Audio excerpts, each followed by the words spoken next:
നിങ്ങളുടെ ക്ലയൻറ്റിൻ്റെ ഡീറ്റെയിൽസ് നിങ്ങൾ എവിടെയാണ് സേവ് ചെയ്ത് വെച്ചിട്ടുണ്ടാവുക? വാട്സപ്പിലാണോ, അല്ലെങ്കിൽ നോട്ട്ബുക്കിലാണോ, അതോ അല്ലെങ്കിൽ നിങ്ങൾ ഓർത്ത് വെച്ചിരിക്കുകയാണോ? ഇങ്ങനെയൊക്കെ ചെയ്തിട്ടുണ്ടെങ്കിൽ വളരെയധികം ചാൻസ് നിങ്ങളിത് മറന്നു പോകാനും ഇത് റീകോൾ ചെയ്യാനും ഭയങ്കര ബുദ്ധിമുട്ടായിരിക്കും. ഇപ്പോൾ പ്രോജക്റ്റ് നടന്നുകൊണ്ടിരിക്കുന്ന സമയത്ത് ഓക്കെ, ഈ പ്രോജക്റ്റ് കഴിഞ്ഞിട്ട് ഉള്ളൊരു സമയമുണ്ടല്ലോ, ആ സമയത്ത് ഒരുപക്ഷെ നിങ്ങൾക്ക് അത് ഗെറ്റ് ബാക്ക് ചെയ്യാനും അത് ചിലപ്പോൾ വേറെ എന്തെങ്കിലും അപ്സെല് ചെയ്യാനോ എന്തെങ്കിലും ഒരു ഡിസ്കഷന് വേണ്ടിയിട്ട് ഒരുപക്ഷെ ലോങ് ബാക്ക് ക്ലയൻസിന് കിട്ടാൻ ഭയങ്കര ബുദ്ധിമുട്ടായിട്ടുള്ള ഒരു ചാൻസ് ആണ്. ഞാൻ അബ്ദുൽ സമദ്, കൺസ്ട്രക്ഷൻ ബിസിനസ്സിന് വെബ്സൈറ്റും അതേപോലെ തന്നെ വെബ് ആപ്ലിക്കേഷൻസും ചെയ്തുകൊണ്ട് ആ ബിസിനസ്സിനെ ഗ്രോത്തിലേക്ക് നയിക്കാൻ വേണ്ടി ഹെൽപ്പ് ചെയ്യുന്നു. പല ബിസിനസ്സിലും കണ്ടുവരുന്ന ഒരു കാഴ്ചയാണ് അവരുടെ ബിസിനസ്സിൻ്റെ ക്ലയൻറ്റിൻ്റെ ഡാറ്റ സ്റ്റോർ ചെയ്യുന്നത് ഒന്നെങ്കിൽ വാട്സപ്പിലായിരിക്കും, അല്ലെങ്കിൽ ഫോണിലായിരിക്കും, അല്ലെങ്കിൽ ഏതെങ്കിലും നോട്ട്ബുക്കിലായിരിക്കും, ഇതല്ലെങ്കിൽ ഒരു എക്സൽ ഷീറ്റിലോ എവിടെയെങ്കിലുമൊക്കെ സേവ് ചെയ്തിട്ടുണ്ടാവും. അപ്പോൾ ഇങ്ങനെയൊക്കെ ചെയ്യുമ്പോൾ ടീമിന് ഈ ക്ലയൻസിനെ ഹാൻഡിൽ ചെയ്യാൻ ഭയങ്കര ഡിഫിക്കൽട്ടായിട്ട് മാറാനുള്ള ചാൻസ് വളരെ കൂടുതലാണ്. ഇനി ക്ലയൻറ്റിൻ്റെ ഡാറ്റ കൃത്യമായിട്ട് തന്നെ ഓർഗനൈസ് ചെയ്ത് വെക്കുകയാണെന്നുണ്ടെങ്കിൽ എന്താ ഗുണം എന്ന് വെച്ച് കഴിഞ്ഞാൽ നമുക്ക് ഈസി ആയിട്ട് ആക്സസ് ചെയ്യാൻ സാധിക്കും. പിന്നെ അതേപോലെ തന്നെ നമ്മളെ ടീമിന് കൃത്യമായിട്ട് അവരെ കോണ്ടാക്ട് ചെയ്യാനും അവരായിട്ടുള്ള ഒരു കോർഡിനേഷൻ സൂപ്പറായിട്ട് വർക്ക് ചെയ്യും. പിന്നെ അതേപോലെ തന്നെ ട്രാക്ക് ഹിസ്റ്ററി, നമ്മൾ വർക്ക് ചെയ്തതിൻ്റെ ഒരു ഹിസ്റ്ററി ഉണ്ടല്ലോ, നമ്മൾ വർക്ക് മുന്നേ ഒരു 5 വർഷം മുന്നേ നമ്മൾ ചെയ്ത വർക്കിൻ്റെ ഹിസ്റ്ററി നമുക്ക് കൃത്യമായിട്ട് തന്നെ ഫൈൻഡ് ഔട്ട് ചെയ്യാൻ സാധിക്കും. ഈ ക്ലയൻറ്റിന് നമ്മൾ ഇന്ന രീതിയിലാണ് എന്നുള്ളത് നമുക്ക് ലോഗ് വെച്ചിട്ട് ഫൈൻഡ് ഔട്ട് ചെയ്യാൻ പറ്റും. മെമ്മറി ഒക്കെ പറയാലോ, 5 വർഷം പോയിട്ട് നമ്മൾ ഒരു 5 മാസം കഴിയുമ്പോൾ ഇതിന് നമ്മൾ മറന്നു പോകും. ലിമിറ്റേഷൻസ് ഒരുപാടുണ്ട്. അപ്പോൾ ഇങ്ങനത്തെ സിസ്റ്റങ്ങൾ കൃത്യമായിട്ട് ഇംപ്ലിമെന്റ് ചെയ്യുക, ഇത്തരത്തിലുള്ള ഗുണങ്ങൾ നമുക്കുണ്ടാവും. ഇനി എന്തൊക്കെ കാര്യങ്ങൾ നമ്മൾ ക്ലയൻറ്റിൻ്റെ അടുത്ത് നിന്ന് മേടിക്കണം, അല്ലെങ്കിൽ ഒരു ക്ലയൻറ്റിൻ്റെ എന്തൊക്കെ ഡീറ്റെയിൽസ് നമ്മളെ സിസ്റ്റത്തിൽ എൻ്റർ ചെയ്യണം? മിക്കവാറും ആളുകൾ കൺഫ്യൂഷൻ വരുന്ന ഒരു ഏരിയയാണ്. ഒരുപാട് ഡീറ്റെയിൽസ് എൻ്റർ ചെയ്യണോ? മാസ്സായിട്ട് ക്ലയൻറ്റിൻ്റെ കുറേ കഥകൾ ഇങ്ങോട്ട് എഴുതി വെക്കുമ്പോൾ അത് ആക്ച്വലി നമുക്ക് റിട്രീവ് ചെയ്യാനും ബുദ്ധിമുട്ടായിരിക്കും. ആ ക്ലയൻറ്റിനെ കുറിച്ച് സിമ്പിളായിട്ട് നമുക്ക് അണ്ടർസ്റ്റാൻഡ് ചെയ്യാൻ ഭയങ്കര ബുദ്ധിമുട്ടായിരിക്കും.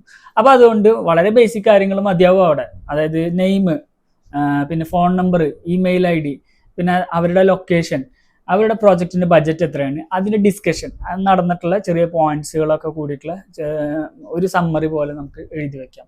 ഇത്രയും മതിയാവും. ഇനി ചെറിയ ബിസിനസ്സുകൾക്ക് ഉപയോഗിക്കാൻ പറ്റുന്ന ഒരു 3 സിസ്റ്റം നമുക്ക് നോക്കാം.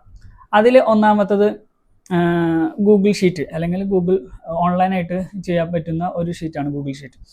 അപ്പം ഈ ഗൂഗിൾ ഷീറ്റിൽ ഒരു Gmail ID വെച്ച് കഴിഞ്ഞാൽ നമുക്ക് ലോഗിൻ ചെയ്ത് കഴിഞ്ഞാൽ അതിൽ നമുക്ക് ഈ ഡീറ്റെയിൽസ് കളക്ട് ചെയ്യാം. അപ്പം ഇത് ക്ലൗഡ് ആയതുകൊണ്ട് തന്നെ നമ്മളെ കയ്യിൽ നിന്ന് പോകില്ല. നമുക്ക് നമ്മുടെ സറൗണ്ടിങ് ആയിട്ടുള്ള, അതായത് മാനേജേഴ്സ്, ജനറൽ മാനേജേഴ്സ്, അങ്ങനെയുള്ള സ്റ്റേക്ക് ഹോൾഡേഴ്സിന് നമുക്ക് എന്ത് ചെയ്യാൻ പറ്റും? ഷെയർ ചെയ്യാൻ പറ്റും. അവർക്കും കാണാൻ പറ്റും. അറ്റ് എ ടൈം അവർക്ക് എഡിറ്റ് ചെയ്യാൻ സാധിക്കും. ഇനി എഡിറ്റ് ചെയ്യാൻ പറ്റാത്തവരെ അങ്ങനത്തെ വേണ്ടാത്ത രീതിയിലുള്ള വ്യൂ ഓൺലി പെർമിഷനിലും ഇടാൻ സാധിക്കും. പിന്നെ ഒരു സിമ്പിൾ CRM ഉപയോഗിക്കാം. ഒരു കസ്റ്റമർ റിലേഷൻ മാനേജ്മെന്റ് സിസ്റ്റം എന്ന് പറഞ്ഞിട്ട് നമുക്കൊരു CRM അവൈലബിൾ ആണ്. സിമ്പിൾ ആയിട്ടുള്ള CRM ഓൺലൈനിൽ നോക്കിക്കഴിഞ്ഞാൽ ഇഷ്ടംപോലെ ഉണ്ട്. പെയ്ഡും ഉണ്ട്, ഓപ്പൺ സോഴ്സ് ഉണ്ട്, അങ്ങനത്തെ പല രീതികളിലും സോഫ്റ്റ്വെയറുകൾ അവൈലബിൾ ആണ്. അപ്പോൾ അതിലേതെങ്കിലും ഒരു സിസ്റ്റം ഇംപ്ലിമെന്റ് ചെയ്യുക. പിന്നെ പെയ്ഡ് ആണെങ്കിൽ അവർ കാര്യങ്ങൾ പറഞ്ഞുതരും. ഓപ്പൺ സോഴ്സ് ആണെന്നുണ്ടെങ്കിൽ അതിന് ഇൻഫർമേഷൻസ് പിന്നെ എടുക്കുന്ന ഓർഗനൈസേഷൻ, ഏത് ബിസിനസ് ആണെന്നുണ്ടെങ്കിൽ ആ ബിസിനസ്സിൻ്റെ ഒരാളെ അതിന് വേണ്ടി നിയമിക്കുക. അദ്ദേഹം അത് പഠിച്ചിട്ട് അതെങ്ങനെ ഇംപ്ലിമെന്റ് ചെയ്യാന്നുള്ള കാര്യത്തിൽ ഒരു തീരുമാനം ഉണ്ടാക്കിയാലും മതിയാവും, ചെറിയൊരു ബജറ്റിലാണ് നിങ്ങൾ നോക്കണമെന്നുണ്ടെങ്കിൽ. പിന്നെ മൂന്നാമത്തെ കേസ് എന്ന് പറഞ്ഞാൽ സിമ്പിൾ ആയിട്ടുള്ള സിസ്റ്റങ്ങൾ നമുക്ക് എന്ത് ചെയ്യാൻ പറ്റും? കസ്റ്റമൈസ്ഡ് ചെയ്ത് ബിൽഡ് ചെയ്ത് എടുക്കാൻ സാധിക്കും. അപ്പം നമ്മുടെ റിക്വയർമെൻറ്റ്, വളരെ ബേസിക് ആയിട്ടുള്ള റിക്വയർമെൻറ്റ് നമ്മളൊരു ടീമിന് കൊടുക്കുന്നത്, ഡെവലപ്പ് ചെയ്യുന്ന ഒരു ടീമിന് കൊടുത്തു കഴിഞ്ഞാൽ അവർ കൃത്യമായിട്ട് നമുക്ക് എന്ത് ചെയ്യാം? ഒരു സിമ്പിൾ സിസ്റ്റം നമുക്ക് ഡെവലപ്പ് ചെയ്ത് തരും.